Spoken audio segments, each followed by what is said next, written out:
আসসালামু আলাইকুম ওয়া রাহমাতুল্লাহ। কেমন আছেন সবাই? ইন্নাল হামদালিল্লাহ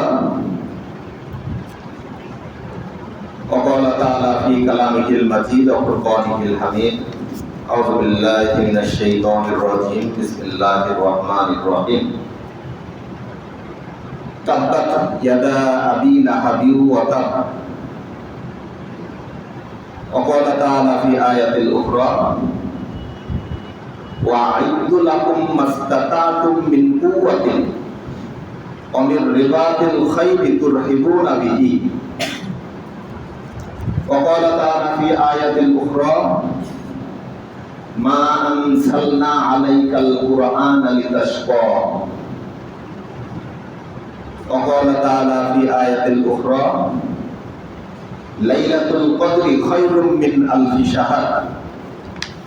وقال النبي صلى الله عليه وسلم في الحديث عن عائشة رضي الله تعالى عنها قال رسول صلى الله عليه وسلم يا أيها الناس إن الله عز وجل يقول مروا بالمرأة والنهى عن المنكر من قبل أن تدعونني فلا يحبكم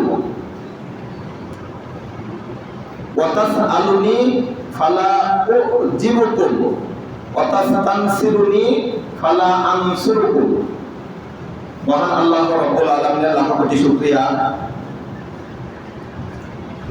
আজকের এই পবিত্র জুমার দিনে তিনি আমাদেরকে জুমার নামাজের জন্য কবুল করেছেন। সবাই বলে আলহামদুলিল্লাহ। এখনো অনেক মুসল্লি, অধিকাংশ মুসল্লি বিভিন্ন কারণে বাড়িতে আছে, একেবারে শেষ টাইমে আসবে এমন মুসল্লির সংখ্যাও কম না, যে হুজুরদের কথা হুজুররা কি বলল সেটা শোনার দরকার মনে করে না। যাই হোক, মহান আল্লাহ তাআলা যে আমাদের সঠিক সময়ে উপস্থিত হওয়ার তৌফিক দান করেছেন, এজন্য আমরা শুকরিয়া আদায় করি। সবাই বলে আলহামদুলিল্লাহ। এবং এই রমজান মাস আজকে 23তম রমজান। যদি 29টা রোজা হয় তাহলে এটাই রমজানের শেষ জুম্মা, তাই তো? আর যদি 30টা রোজা মহান আল্লাহ তাআলা দিয়ে থাকেন তাহলে 30শে রমজান হবে রমজানের শেষ জুম্মা। কাজেই আর জুম্মা পাবো কিনা এ বিষয়ে আমাদের নিশ্চয়তা নাই। ইমাম সাহেব, আমাদের খতিব সাহেবের ভাই খুব অসুস্থ, উনি ঢাকাতে গেছেন, আমাকে ফোন দিয়ে দায়িত্ব পালনের কথা বলছিলেন। আমার জন্য দোয়া করবেন। আজকে যে টপিকসটা আপনাদের সামনে তুলে ধরার জন্য আমি সিদ্ধান্ত নিয়েছি সেটা যেন অল্প সময়ের মধ্যে, নির্দিষ্ট সময়ের মধ্যে সঠিকভাবে ব্যাখ্যা সহকারে, কোরআন হাদিসের রেফারেন্স সহকারে তুলে ধরতে পারি। আমার জন্য দোয়া করবেন। এবং যেই কথাগুলো বলবো শুধু শোনা পর্যন্তই না, মসজিদের বারান্দা পর্যন্ত না, এটা বাড়ি নিয়ে যেতে হবে। আমি বাড়ি নিয়ে যেতে পারি, আপনারাও যাতে বাড়ি নিয়ে যায় আমল করতে পারেন। এবং যে কর্মপদ্ধতির কথা বলবো, আমাদের যারা মুরব্বী আছেন, যারা মাতা আছেন, যারা সমাজের অধিপতি আছেন, তারা যেন বিষয়গুলো কাজে লাগাতে পারে। কাজে লাগানো অবশ্যই তারপরে ফরজ যে বিধানগুলোর কথা বলবো, কারণ এটা আল্লাহ কর্তৃক নির্ধারিত বিধান। ঠিক আছে?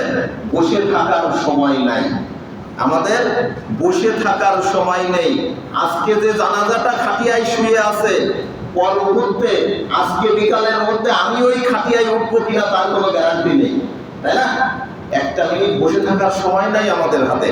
আমাদের অগ্রসর হতে হবে। কোন দিকে অগ্রসর হতে হবে? মহান আল্লাহ তাআলা যে হুকুম আহকাম, যে বিধানগুলো আমাদের দিয়েছেন সেইগুলো জমিনে বাস্তবায়ন করার জন্য, আমার জীবনে বাস্তবায়ন করার জন্য আমাদের অগ্রসর হতে হবে। ঠিক তো?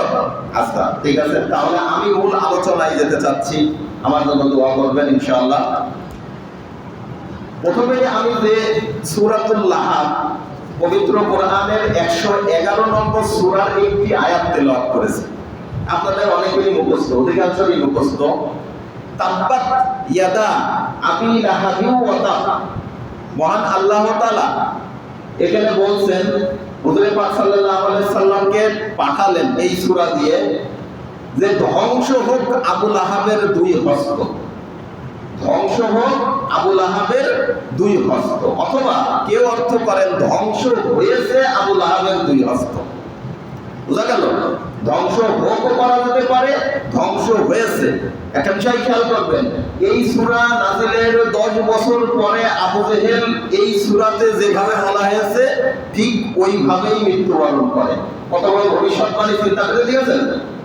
এই একটা আয়াতের পরেই চিন্তা করলে, ভাবনা করলে বোঝা যায় যে ইসলাম কোনো খেলনা জিনিস না। ইসলাম হচ্ছে একেবারে মহান আল্লাহ তাআলা কর্তৃক নাজিলকৃত। এখানে কোনো দুই নম্বরই নেই, এখানে কোনো সংসারতের চাতুরি নেই, এখানে কোনো মিস হওয়ার সম্ভাবনা নেই। ঠিক তো? কাজে দেখেন, খেয়াল করেন, আবু লাহাবের দুই হস্ত ধ্বংস হোক অথবা ধ্বংস হয়েছে, এবং সে নিজেও। বাকি আয়াতের অর্থ করতে গেলে আমি পারবো না। এই আয়াতটার প্রেক্ষাপট, সূরাটার প্রেক্ষাপট আমি আপনাদের একটু বলি।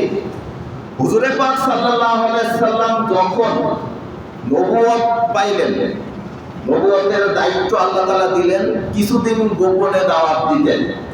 তারপরে আল্লাহ তাআলা আয়াত নাযিল করলেন, তুমি তোমার পরিবার বর্গের কাছে ইসলাম প্রচার করো, তোমার যারা আত্মীয় স্বজন আছে তাদের কাছে ইসলাম প্রচার করো। উনি কি করলেন? সকালবেলা উঠে সাফা পাহাড়ের মাধ্যমে, সাফা পাহাড় আছে না সৌদি আরবে, সাফা মারওয়া দুটো পাহাড়, সাফা পাহাড়ে উঠে ডাক দিলেন, ইয়া সাবাহা, ইয়া সাবাহা, হে সকালবেলার বিপদ, হে সকালবেলার বিপদ। এরকম করে আহ্বান করলেন। সৌদি আরবের কথা ছিল এটা, তখনকার কথা ছিল। কোনো বিপদ হলে এইভাবে আহ্বান করা হতো।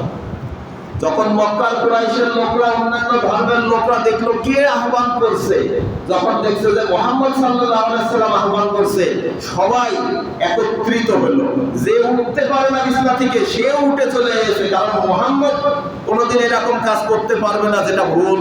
সে বলবে যেটা সেটা সঠিক, নিশ্চয়ই কোনো বিপদ আছে, এই কারণে মুহাম্মদ ডেকেছে আমাদের। ঠিক তো? আচ্ছা, এবার সবাই আসলো। সবাই আসার পরে হুজুর পাক সাল্লাল্লাহু আলাইহি সাল্লাম বললেন যে আমাকে আপনারা চেনেন? বলল যে হ্যাঁ, আপনাকে চিনবো না কি জন্য? আপনি হচ্ছে আল আমিন। আজও পর্যন্ত আপনার মুখ দিয়ে কোনোদিন কোনো মিথ্যা কথা শুনিনি, আপনি যেটা বলবেন সেটাই সত্য। তাহলে উনি বললেন, তাহলে ঠিক আছে, আমি যদি আপনাদের বলি এই যে পাহাড়, এই পাহাড়ের অপর প্রান্তে সুসজ্জিত অশ্বারোহী নিয়ে একদল সৈন্যবাহিনী আপনাদের উপরে আক্রমণ করতে যাচ্ছে, আপনারা কি আমার কথা বিশ্বাস করবেন? তখন তারা বললো হ্যাঁ অবশ্যই, কারণ আপনি আলামিন, আপনি মিথ্যা কথা বলতে পারেন না। কি বললো? আপনি আলামিন, আপনি মিথ্যা কথা বলতে পারেন না, আপনি সত্যবাদী।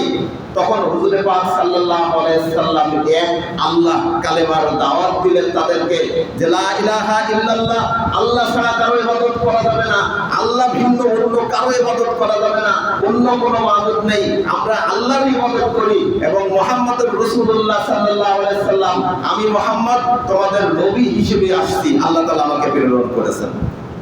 এই দাওয়াত দিলেন। এই দাওয়াত দিলে হুজুর পাক সাল্লাল্লাহু আলাইহি সাল্লামের আপন চাচা, যেন তেন নেতা না, যেন তেন নেতা না, উনি মক্কার সেই সময় সর্বপ্রধান নেতা। উনি কি করলেন? হুজুর পাক সাল্লাল্লাহু আলাইহি সাল্লামকে বললেন, তাব্বাত লাকা ইয়া মুহাম্মদ, নাউযুবিল্লাহ। এই শব্দই আল্লাহ তাআলা কোরআনে ব্যবহার করেছেন। উনি বললেন, তাব্বাত লাকা ইয়া মুহাম্মদ, হে মুহাম্মদ তোমার দুই হাত ধ্বংস হোক। নাউযুবিল্লাহ বলেন সবাই। কি বললেন? তোমার দুই হাত ধ্বংস হোক। আমাদের সমাজে আছে না, ভালো কথা বললে, হক কথা বললে অনেকে গায়ে জ্বালা ধরে, অনেকে বিরোধিতা করে। তখনও ছিল, এখনো আছে। বুঝতে পারছে তো বিষয়? এটাই হচ্ছে আমার প্রেক্ষাপট। যখন তাব্বাত লাকা ইয়া মুহাম্মদ বলে আবু লাহাব গালাগালি দিলেন, এবং বাইহাকি শরীফের একটা হাদিসে বর্ণনা আসছে উনি পাথর পর্যন্ত উত্তোলন করেছিলেন হুজুর পাক সাল্লাল্লাহু আলাইহি সাল্লামের দিকে নিক্ষেপ করবেন বলে। কত বড় সাহস, চিন্তা করে দেখেন। তার পরিপ্রেক্ষিতে আল্লাহ তাআলা এই সূরা নাযিল করে। ওই শব্দ সে ব্যবহার করেছে, আল্লাহ তাআলাও ব্যবহার করলো, তাব্বাত ইয়াদা আবি লাহাবি ওয়া তাব, আবু লাহাবের দুই হস্ত ধ্বংস হোক। বুঝতে পেরেছেন? বা ধ্বংস হয়েছে। কাজেই আপনি যখন সত্য কথা বলবেন, আপনি যখন সত্যকে উপস্থাপন করবেন, তখন আপনার বিরোধিতা আসবেই। এটা চিরন্তন সত্য কথা, এটা যুগে যুগে হয়ে আসছে, এটা নবী রাসূলগণকে ফেস করে আসছে। আমরা তো কোন চাই, তাই না? আমাদের বহন করতে হবে না? আমাদের বিরোধিতা আসবে, বিভিন্ন জায়গা থেকে হুমকি আসবে, বিভিন্ন জায়গা থেকে ধমকি আসবে। আপনি তারপরেও সত্যের থেকে বিচ্ছুরণ হতে পারবেন না, অন্য কোনো দিকে যেতে পারবেন না। তারপরেও মহান আল্লাহ তাআলা বলেছেন, খুজ মা আতাকুম বিকুওয়াতিন। তোমার পরে হুজুরে পাক সাল্লাল্লাহু আলাইহি সাল্লামকে নির্দেশ দিয়েছেন, তোমার পরে যে আয়াত নাযিল করা হয়েছে, যে বিধান নাযিল করা হয়েছে, যা কিছু নাযিল করা হয়েছে, সেগুলোকে কঠিনভাবে ধারণ করো, তাছাড়া মুক্তি পাবা না, মুক্তি পাওয়া না। কাজে আমাদের সমাজটাও এখন একই অবস্থায় চলছে। আমরা যদি সত্য কথা সত্য হিসেবে উপস্থাপন করি, সত্য কথা সঠিকভাবে তুলে ধরি, তাহলে আমাদের টিকা কষ্ট হয়ে যাচ্ছে।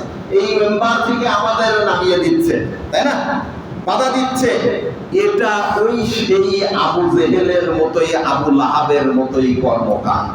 আপনাকে দেখতে হবে, আমি যে কথাটা বললাম এই মেম্বারের হক আদায় করে এখানে বসে আমি কোনো সময় খারাপ কথা, মিথ্যা কথা, সত্যকে পাশ কাটিয়ে যে কথা আপনাকে বলতে পারবো না। ওয়া ইনলাম ইয়াহকুম বিমা আনসালাল্লাহু ফাউলাইকা হুমুল কাফিরুন। এই মেম্বারে বসে বলেন, যেই মেম্বারে বসে বলেন, যেখানেই বসে বলেন, কেউ যদি সত্যকে পাশ কাটিয়ে, সত্যকে বাদ দিয়ে মিথ্যাকে উপস্থাপন করার চেষ্টা করে, তাহলে সেই কাফের, সেই কাফের। মহান আল্লাহ তাআলা বলেছেন, ওয়া মান লাম ইয়াহকুম বিমা আনসালাল্লাহু ফাউলাইকা হুমুল কাফিরুন। বুঝতে পারছেন? কাজেই এই যে মেম্বার, এই মেম্বারের হক আদায় করা বিরাট কষ্টকর বিষয়। আমার জন্য দোয়া করবেন, আমি যেন হক আদায় করে কথা বলতে পারি। পরবর্তীতে সূরা লাহাবের আপনারা যে প্রেক্ষাপটটা দেখলেন, এটা আমাদের সমাজে অহরহ চলছে, আপনারা জানেন। আমি এতটুকুই বলে এই লাহাবের কথা শেষ করছি। এবার অন্য আয়াতের দিকে আমি যাচ্ছি।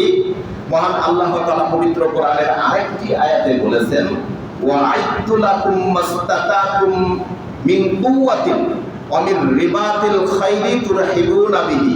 সূরাতুল আনফাল ৮ নম্বর সূরা ৬০ নম্বর আয়াত। সূরাতুল আনফাল ৮ নম্বর সূরা ৬০ নম্বর আয়াত। সবার কাছে মোবাইল আছে, সবার বাড়ি কোরআন শরীফ আছে, দেখবেন। আয়াতের কোনো ব্যাখ্যা যদি ভুল ভ্রান্তি করে থাকি আমাকে ধরবেন, অবশ্যই বলবেন যে তুমি এই ব্যাখ্যা ভুল দিয়েছো। ঠিক আছে? আয়াতের নাম্বার বলে দিলাম। আর তোমরা নিজেদেরকে হেফাজত করার জন্য, নিজের পরিবারকে হেফাজত করার জন্য, নিজের সমাজকে সংশোধন করার জন্য, নিজের দেশকে হেফাজত করার জন্য, শত্রুর মোকাবেলার জন্য সর্বাধিক শক্তি অর্জন করো। পবিত্র কোরআনের নির্দেশ। বুঝলাম? পবিত্র কোরআনের নির্দেশ। আপনার পরে কেউ অত্যাচার করবে, আপনার পরিবারকে ধ্বংস করতে চাইবে, আপনাকে বেশি শক্তি খাটাতে হবে। বেশি শক্তি খাটানো আপনার পরে খরচ করে দিয়েছেন মহান আল্লাহ তাআলা। সূরাতুল আনফাল ৮ নম্বর সূরা ৬০ নম্বর আয়াত মনে রাখবেন, বাড়িতে দেখে দেবেন। ওয়া'আইদতু লাকুম মাসতাতাতুম মিন কুওয়াতিন। যতটুকু সম্ভব আপনার যা যা করা প্রয়োজন, আপনাকে যদি কেউ বুদ্ধি দিয়ে হারায়, আপনাকে বুদ্ধি অর্জন করতে হবে তার বুদ্ধিকে হারানোর জন্য। আপনাকে যদি কেউ শক্তি দিয়ে হারায়, আপনার পারিবারিক শক্তি অর্জন করতে হবে, সাংগঠনিক শক্তি অর্জন করতে হবে তার সেই সংগঠন, তাকে হারানোর জন্য। আপনাকে কেউ যদি অস্ত্র দিয়ে হারায়, তাহলে আপনার রাষ্ট্রকে সেই ক্ষমতা অর্জন করতে হবে, রাষ্ট্রকে সেই অস্ত্র দিয়ে ঠেকানো। যেমন ইরান ঠেকাচ্ছে। আমাদের দেশে যদি হামলা হয় আমরা কি করবো? আমাদের তো কোনো প্রতিরক্ষার ব্যবস্থা নেই, কি আছে আল্লাহ জানে, তাই না? ইরান যেমন শক্তিশালী হয়ে উঠেছে, শক্তি দিয়ে ঠেকাচ্ছে, বাহু শক্তি দিয়ে ঠেকাচ্ছে, এটা ছিল ইরানের পরে ফরজ, আমাদের পরেও ফরজ। শুধু ইরানের দিকে তো তুলে তাকালে হবে না, ওখান থেকে শিক্ষা গ্রহণ করে আমাদের শিক্ষা নিতে হবে। আপনার পরিবারকে কেউ যদি ধ্বংস করতে চায়, আপনার সমাজে যদি এমন কোনো অবস্থা হয় যে আপনার পরিবারটা ধ্বংস দিতে চলে যাচ্ছে, আপনার সমাজটা অধঃপতনের দিকে যাচ্ছে, তাহলে আপনার সমাজের লোক হিসেবে আপনাদের পরে ফরজ, আপনারা কিভাবে সমাজটাকে বাঁচাবেন সেই পদক্ষেপ গ্রহণ করা। ঠিক আছে? এটা ফরজ, আপনার পরে ফরজ। আপনি মানেন আর না মানেন, আপনার পরে ফরজ বিধান করে দিয়েছেন। ওয়া'আইদতু লাকুম মাসতাতাতুম মিন কুওয়াতিন। তোমরা নিজেদের পরিবারকে, নিজেদেরকে, নিজেদের সমাজকে, নিজেদের রাষ্ট্রকে, সকল কিছুকে বাঁচানোর জন্য সর্বাধিক পরিমাণ শক্তি অর্জন করো। সর্বাধিক পরিমাণ শক্তি অর্জন করে রাখো শত্রুদের মোকাবেলা করার জন্য। এটা তোমার পরে খরচ করা হলো আল্লাহ তাআলার বিধান। আল্লাহ তাআলার বিধান, আল্লাহ তাআলা এই বিধান আমাদের দিয়েছেন। আচ্ছা, এবার আসি মা আনসালনা আলাইকাল কুরআনা লিতাশকা।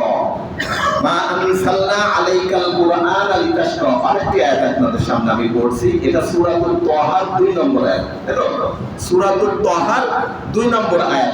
মা আনসালনা আলাইকাল কুরআনা লিতাশকা। হে নবী, আল্লাহ তাআলা আপনি বলেছেন তাহা, হে নবী, মা আনসালনা, আমি এই কোরআনকে আপনার প্রতি নাজিল করেছি। কি কারণে নাজিল করেছি? আপনি পিছিয়ে পড়ে থাকবেন এই কারণে নাজিল করিনি। আপনি ক্ষতিগ্রস্ত হবেন এই কারণে নাজিল করিনি। আপনি কষ্ট ক্লেশের মধ্যে থাকবেন এই কারণে নাজিল করিনি। আপনি পিছিয়ে থাকবেন এই কারণে নাজিল করিনি। আপনি বিপদে পড়বেন এই কারণে নাজিল করিনি। আমি এই কোরআনের মধ্যে যে বিধানগুলো দিয়েছি সেই বিধানগুলো আপনি খুঁজু। মা আতাইনাকুম বিকুওয়াতিন, যেই বিধানগুলো দিয়েছি সেই বিধানগুলো আপনি কঠিনভাবে আঁকড়ে ধরেন, আপনার সকল বিপদ কেটে যাবে। আপনি যে কোনো সমস্যায় পড়েন, কোরআনকে আঁকড়ে ধরেন, কোরআনের ব্যাখ্যা স্বরূপ হাদিসকে আঁকড়ে ধরেন, আপনার সমস্ত বিপদ কেটে যাবে, কোনো বিপদ থাকবে না। আপনাকে অগ্রসর করার জন্য এই কোরআন নাজিল করা হয়েছে। আল্লাহ তাআলা হুজুরে পাক সাল্লাল্লাহু আলাইহি সাল্লামকে বললেন, কি বললেন?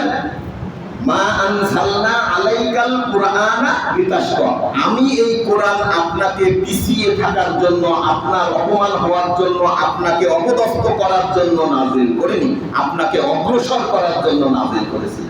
বোঝা গেল? তাহলে কোরআনের মধ্যে যে বিধানগুলো রয়েছে এই বিধানগুলো যদি আমরা আঁকড়ে ধরি তাহলে আমরা পিছপা হব না, আমরা পিছনে থাকবো না, আমরা অগ্রসর হব। কিভাবে অগ্রসর হব?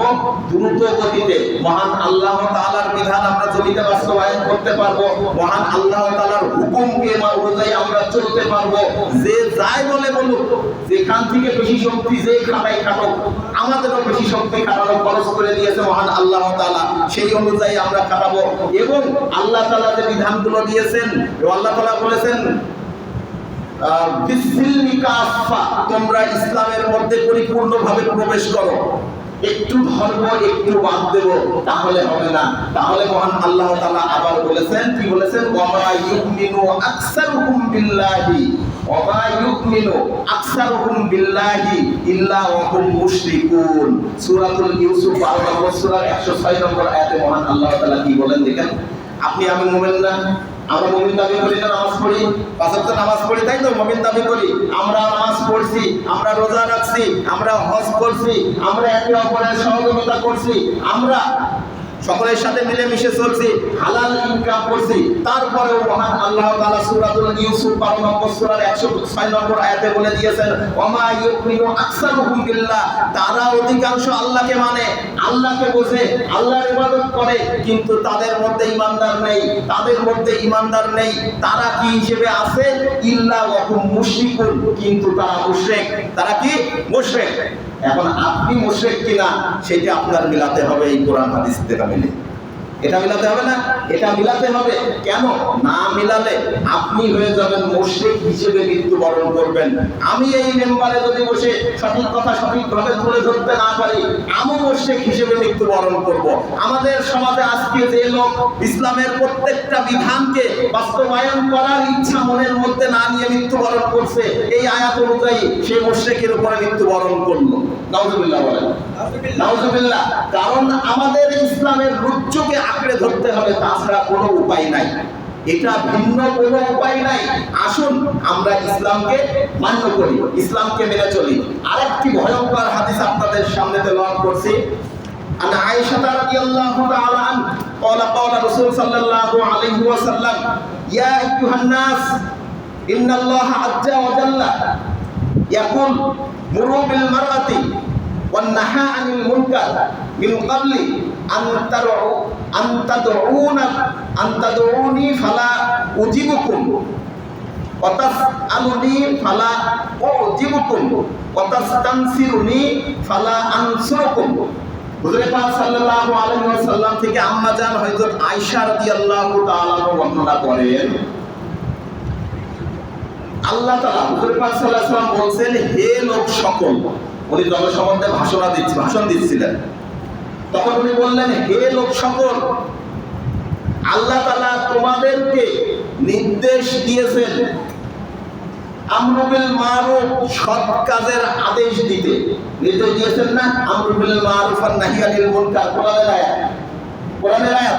আল্লাহ তাআলা নির্দেশ দিয়েছেন আমরু বিল মারুফ আর নাহি আনিল মুনকার, সৎ কাজের আদেশ দাও, অসৎ কাজ থেকে নিষেধ করো, মানুষকে অসৎ কাজ থেকে বিরত রাখো। আল্লাহ তাআলা নির্দেশ দিয়েছেন, হুজুর পাক সাল্লাল্লাহু আলাইহি ওয়াসাল্লাম বলেছেন। যদি কোনো সমাজের লোকজন এই কাজ থেকে বিরত থাকে, আচ্ছা এটা পরে আসছে, মিন ক্বাবলি, এইটা হওয়ার পরে আনতাদউনি ফালা উজিবুকুম, যে তোমরা আমাকে ডাকবে আমি সেই ডাকে সাড়া দেব না, এর আগে তোমরা সৎ কাজের আদেশ করো, অসৎ কাজ থেকে নিষেধ করো। যদি তোমরা এই কাজ থেকে বিরত থাকো, সৎ কাজ না করো, অসৎ কাজ থেকে নিষেধ না করো, সমাজে যারা খারাপ কাজ করছে, সমাজটাকে যারা ধ্বংসের পথে নিয়ে যাচ্ছে, তাদেরকে যদি তোমরা নিষেধ না করো, তাহলে কি হবে? আমাকে ডাকবা। আল্লাহ তাআলা বলেছেন, আমাকে ডাকবা, আমি তোমাদের ডাকে সাড়া দেব না। আমার কাছে চাইবা, আমি তোমাদের ডাকে সাড়া তোমাকে দিব না। মাতা নাসরুল্লাহ, আমরা আল্লাহর কাছে বলবো, হে আল্লাহ আমাদেরকে সাহায্য করুন। কত দোয়া করি, কোন দোয়া কাজ হয় না। কেন কাজ হয় না? এই হাদিস দেখেন, কারণ আমরা সত্যকে প্রতিষ্ঠা করতে ভুলে গিয়েছি। আমাদের সমাজে কোটি কয়েক লোক খারাপ কাজ করে বেড়াচ্ছে, আমরা তাদেরকে নিষেধ করতে ভয় পাই, তাদেরকে নিষেধ করি না। আল্লাহ তাআলা বেশি শক্তি খাটাতে, আপনার সমস্ত শক্তি দিয়ে, আপনার কলা কৌশল দিয়ে তাদেরকে বিরত রাখতে বলেছে। আপনি সেটা করছেন না, আপনার সমাজটা অধঃপতনে চলে যাচ্ছে। আপনার দোয়া আল্লাহ তাআলা কবুল করবেন অত সহজ মনে করেন না। আমার দোয়া কবুল করবেন, মসজিদ ভর্তি লোক সারা রাত তার 27 দিন ইবাদত করেন, কোনো দোয়া কবুল হবে না, কারণ আপনি সত্যকে ছেড়ে দিয়েছেন। আপনি সত্যকে ছেড়ে দিয়েছেন। আপনি যখন আল্লাহর কাছে চাইবেন, আল্লাহ তাআলা দিবে না। ঠিক আছে? এবং আরেকটা হাদিসে হুজুর পাক সাল্লাল্লাহু, এটা মুসনাদের হাদিস এবং ইবনে মাজাহ শরীফের হাদিস, আরেকটা একই জাতীয় হাদিসে হুজুর পাক সাল্লাল্লাহু আলাইহি ওয়াসাল্লাম বলেন, যেই সমাজ থেকে আমরু বিল মারুফ আর নাহি আনিল মুনকার, সৎ কাজের আদেশ দেওয়া এবং অসৎ কাজ থেকে নিষেধ করার এই কাজটা সবাই বন্ধ করে দেয়। আমরা দিয়েছি না বন্ধ করে? আমরা করছি না? স্বীকার করেন না কেন? সমাজের যে পরিস্থিতি আজকে, আমরা করছি না। আমরা ভালো কাজ করি নিজেরা, কিন্তু সমাজের লোক ভালো পথে উঠুক এটা আমরা চাই না। যারা খারাপ পথে যাচ্ছে তাদেরকে আমরা যে শুধরাবো, এটার দিকে আমরা চাই না। আমাদের জন্য নির্দেশনা আল্লাহ তাআলা বলেছেন, তাদেরকে 2টা গজবে পরিণত করা হবে, তাদেরকে 2টা গজবের মধ্যে ফেলা হবে। একটা গজব বিভিন্ন রকম সমস্যা, সেই সমস্যা বিভিন্ন রকম হতে পারে, সেই সমস্যা দিয়ে তাদেরকে ধ্বংস করে দেওয়া হবে। সেই সমস্যাটা কি? চুরি। 1 নম্বরে চুরি। আমাদের সমাজে চুরি হচ্ছে না? রমজান মাসে বাদ আছে, গত রাত্রেও 4 বাড়ি তার চুরি হয়েছে। 4 বাড়ি, সভাপতির বাড়ির থেকে মোটর চুরি হয়েছে, ক্যাশিয়ার সাহেবের বাড়ির থেকেও তার চুরি হয়েছে, অহরহ আমার এই চাচার বাড়িতেও চুরি হয়েছে। রোজার মাস, ছাড় দিচ্ছে না। কয়জন কথা বলেছেন? সমাজটাকে উত্তোলন করার জন্য, সংশোধন করার জন্য কয়জন কথা বলেছেন আপনারা? একজনও কথা বলছি না। আমরা সবাই চুপচাপ। যেই কথা বলুন তাকে বলা হয়, বাবু তোমার তো বাচ্চা কিসে? এটা কোরআনের নির্দেশ। আমি যেমন বলতে পারছি, আপনাদেরকে সামনে তুলে ধরছি, আপনার পাড়াও খরচ। এ বিষয়ে কথা বলেন, এ বিষয়ে সোচ্চার হন, এ বিষয়ে সোচ্চার হন। তা না হলে আপনার সমাজটাকে মহান আল্লাহ তাআলা ধ্বংস করে দিবেন। হাদিস বলছি, আল্লাহ তাআলা 2 রকম গজব দিয়ে ধ্বংস করেন। এক রকম হচ্ছে কি?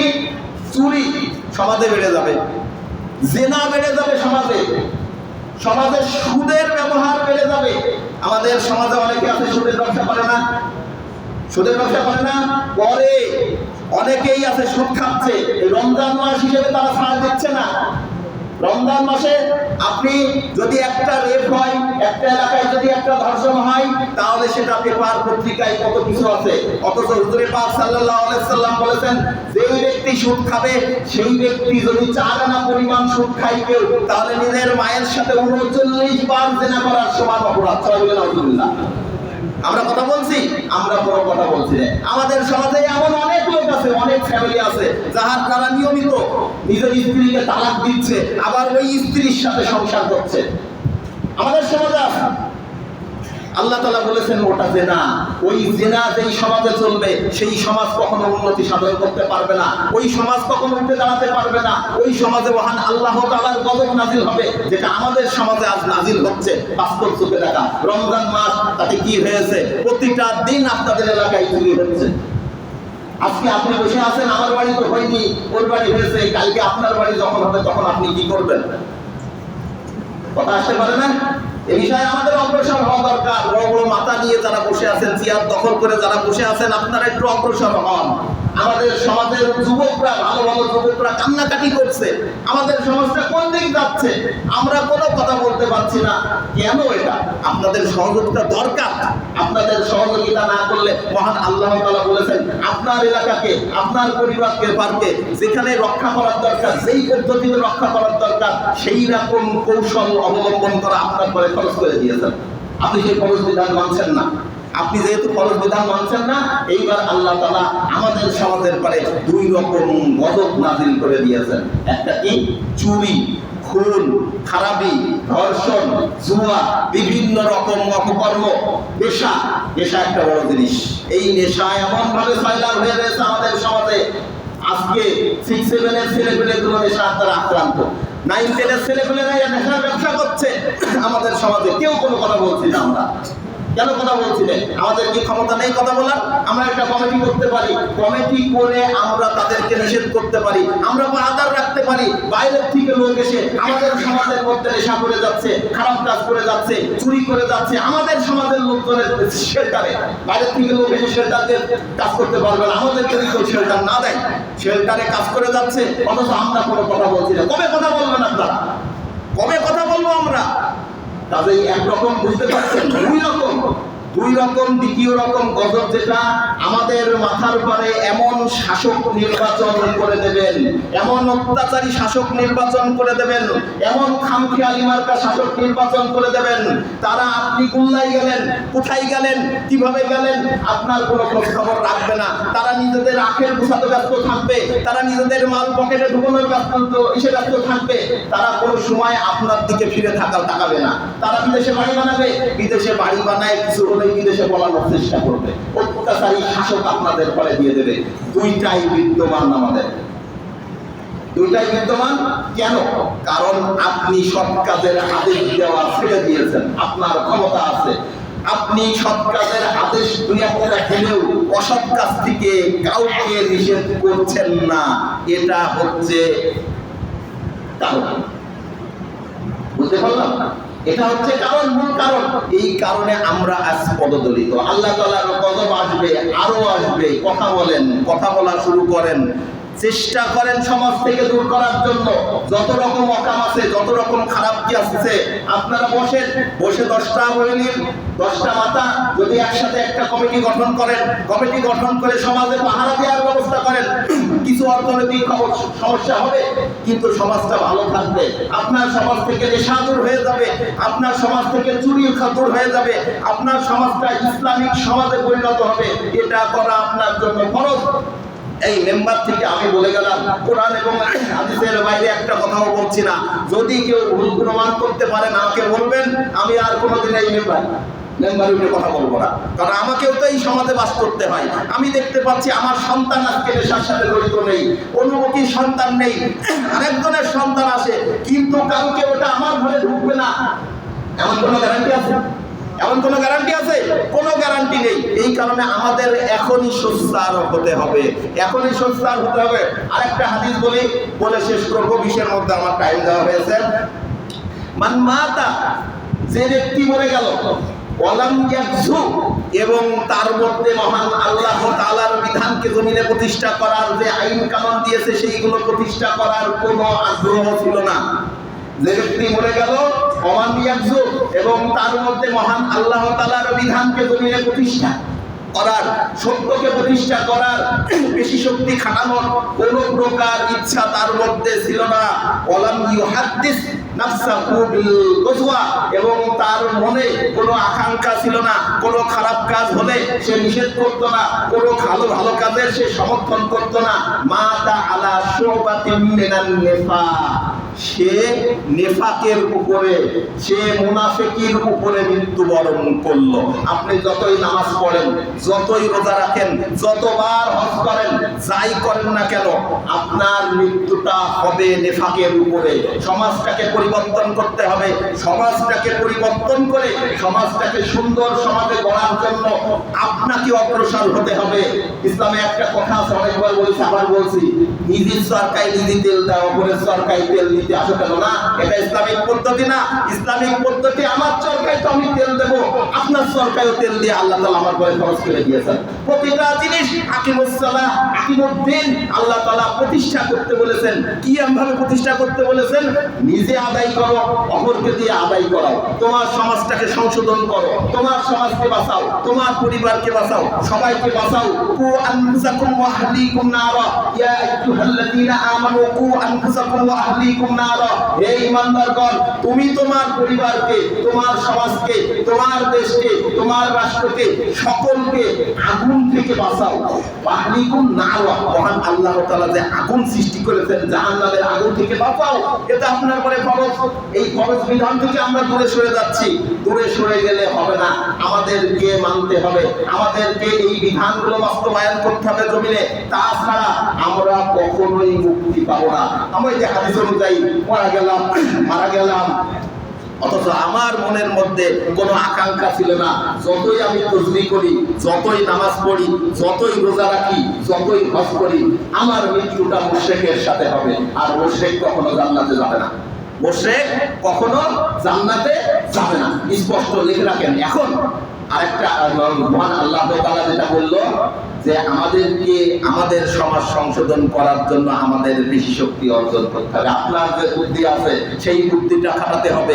সেই বুদ্ধিটা দিয়ে সমাজ থেকে যত অপকর্ম হচ্ছে, আজকে আমাদের চুরি বেড়ে গেছে, আজকে আমাদের নেশা বেড়ে গেছে, যত প্রকার খারাপি আমাদের সমাজে বেড়ে গেছে, সেগুলো দূর করার জন্য আপনাকে পদক্ষেপ গ্রহণ করতে হবে। তাছাড়া আপনার মুক্তি নাই। আপনি যদি মনে করেন যা হচ্ছে হোক, অপরের বাড়িতে হোক, আমার বাড়িতে হচ্ছে না, না, এটা মহান আল্লাহ তাআলা বিধান দেয়নি।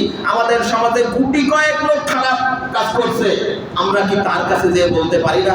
আপনারা কি একটা কমিটি গঠন করে 10-15 জন মিলে তার কাছে যাই নিষেধ করতে পারবেন না? ওয়ার্নিং দেন, তুমি এই কাজগুলো করে না। বাইরের থেকে অনুপ্রবেশ করায়, এলাকার মধ্যে গাঁজা খাওয়ানোর সিস্টেম চালু করে না। এলাকার মধ্যে তার চুরি হয়ে যাচ্ছে, এটা চুরি হয়ে যাচ্ছে, ওটা চুরি হচ্ছে, এগুলো বন্ধ করো। আপনারা পাহারা দিতে পারেন না? পাহারা আমাদের যুবকরা প্রস্তুত আছে, আমাদের যুবক সমাজ প্রস্তুত আছে। আপনারা একটু অগ্রসর হন, তাদের ব্যাকে সাপোর্ট দরকার। আপনাদের সাপোর্ট আমি কামনা করছি। যদি মনে করেন যেটা দরকার, তাহলে নামাজের পরবর্তীতে আপনারা বলবেন, বসে মিটিং করে আপনারা কিভাবে অগ্রসর করবেন, আপনার সমাজটাকে বাঁচাবেন। এই অবগত, এই আল্লাহর গজব নাজিল হয়ে গেছে। আমি যে আয়াত বললাম, হাদিস বললাম, এই অনুযায়ী আমাদের পারে গজব চলছে। বাস্তব চোখে দেখেন, হুজুর পাক সাল্লাল্লাহু আলাইহি ওয়াসাল্লামের হাদিস মিলে আছে। বললাম যেই সমাজ থেকে হককে হক হিসেবে তুলে ধরা হবে না, আমরু বিল মারুফ ওয়া নাহি আনিল মুনকার থেকে বিরত থাকবে, সেই সমাজে কি বেড়ে যাবে? আল্লাহ তাআলা গজব দেবেন। চুরি বেড়ে যাবে, নেশা বেড়ে যাবে, সুদের ব্যবসা বেড়ে যাবে। সব আমাদের সমাজে বেড়ে গেছে। আমাদের মাথার পরে এমন শাসক আসবে, সেই শাসক ছড়ি ঘোরাবে, আপনার খেয়াল রাখবে না, সে তার পকেট বোঝাই করার জন্য চেষ্টা চালিয়ে যাবে। যেটা আমাদের চলছে, সব রকম গজব চলছে, স্পষ্ট আমি বলে দিয়ে গেলাম। আমরা গজবের মধ্যে পতিত হয়েছি। এই গজব থেকে উদ্ধার হওয়ার জন্য আপনাদের অগ্রসর হতে হবে, আমার অগ্রসর হতে হবে, সবাই অগ্রসর হতে হবে। সবাই মিলে চেষ্টা করি। আসেন আমরা চেষ্টা করে আমাদের এই গজবে পতিত সমাজটাকে সুন্দরভাবে ইসলামিক সমাজে পরিণত করি। বেশি সময় লাগবে না, আপনারা অগ্রসর হন। বেশি সময় লাগবে না, অগ্রসর হন। চেষ্টা করি আমরা।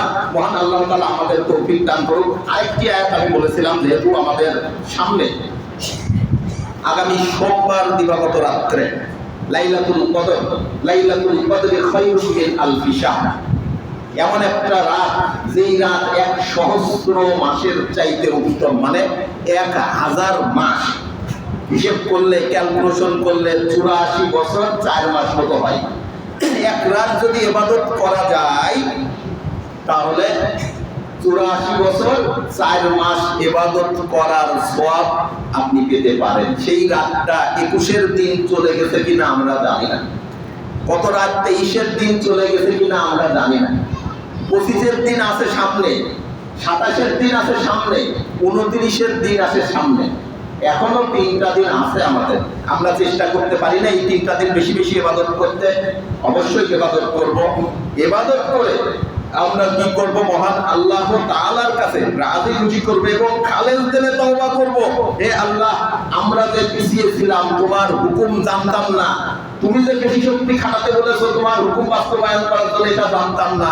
তোমার নবী হুজুর পাক সাল্লাল্লাহু আলাইহি ওয়াসাল্লাম বলেছেন, আমরু বিল মারুফ ওয়া নাহই আনিল মুনকার, সৎ কাজের আদেশ অসৎ কাজ থেকে নিষেধ না করলে কি ক্ষতি হয়, কি গজবে পড়তে হয়, সেই গজবের মধ্যে আমরা পড়ে গিয়েছি, সে আমরা জানতাম না, এখন জানছি। আমরা অগ্রসর হতে যাচ্ছি। মাতা নাসরুল্লাহ, তুমি আমাদেরকে সাহায্য করো, তুমি আমাদেরকে বিজয় দাও, আমরা যেন খারাপকে দমন করে সত্যকে প্রতিষ্ঠা করতে পারি। দোয়া করতে পারবো না? অবশ্যই পারবো। আর যুবকদের জন্য যেটা কথা, সেটা হচ্ছে আমি বিশেষ করে 27-এর দিন এতেকাফ করি যুবকদের নিয়ে। এই মসজিদে সারা রাত ইবাদত হয়, নামাজের ট্রেনিং, বিভিন্ন বিষয়ে ট্রেনিং হয় এবং পরের দিন সারাদিন আপনারা যে যুবকরা অগ্রসর হবেন আমার সাথে আসবেন ইনশাআল্লাহ, আমি থাকবো ইনশাআল্লাহ। আর যে বিষয়গুলো বললাম, আল্লাহ তাআলা আমাদের তৌফিক দান করুন। আল্লাহ তাআলা আমাদের এই গজবে পতিত এই সমাজকে ভালো সমাজে পরিণত করার তৌফিক দান করো। আমাদের যারা মাতা আছেন, আমাদের যারা সমাজপতি আছেন, সবাইকে হে আল্লাহ সবার মেলেনের মধ্যে সবার বিবেককে আপনি জাগ্রত করে দেন, সবাই যেন এই বিষয়ে অগ্রসর হয়। মহান আল্লাহ তাআলার লাখ কোটি শুকরিয়া, তিনি আমাকে এই কথাগুলো উপস্থাপন করার তৌফিক দান করলেন। সুন্নতের সময় হয়ে গেছে, সুন্নত পরবর্তীতে কথা বলেন আপনারা, ঠিক আছে? সবাই স্যার একটা সুন্নত পড়ে নেন। আসসালামু আলাইকুম ওয়া রাহমাতুল্লাহ।